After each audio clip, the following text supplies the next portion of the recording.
क्यों, दिखाते हैं आपको।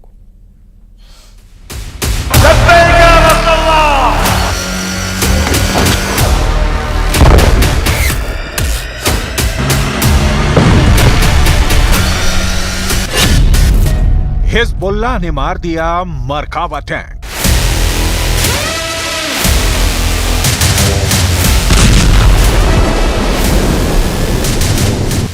पिछले 24 घंटे से सैकड़ों इजरायली टैंक तेजी से लेबनान बॉर्डर को घेरने में जुटे हैं।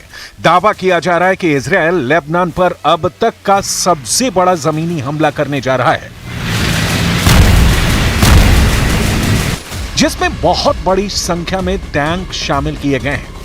खबर तो यह भी है कि हिजबुल्लाह ने इजरायली टैंकों को तबाह और बर्बाद करने के लिए जमीन पर बड़ी तैयारी कर दी है। हिजबुल्लाह के दावों के मुताबिक हिजबुल्लाह चीफ ने इजरायल को खुला चैलेंज दिया है कि अगर लेबनान पर टैंकों से हमला हुआ तो एक भी इजरायली टैंक नहीं बचेगा।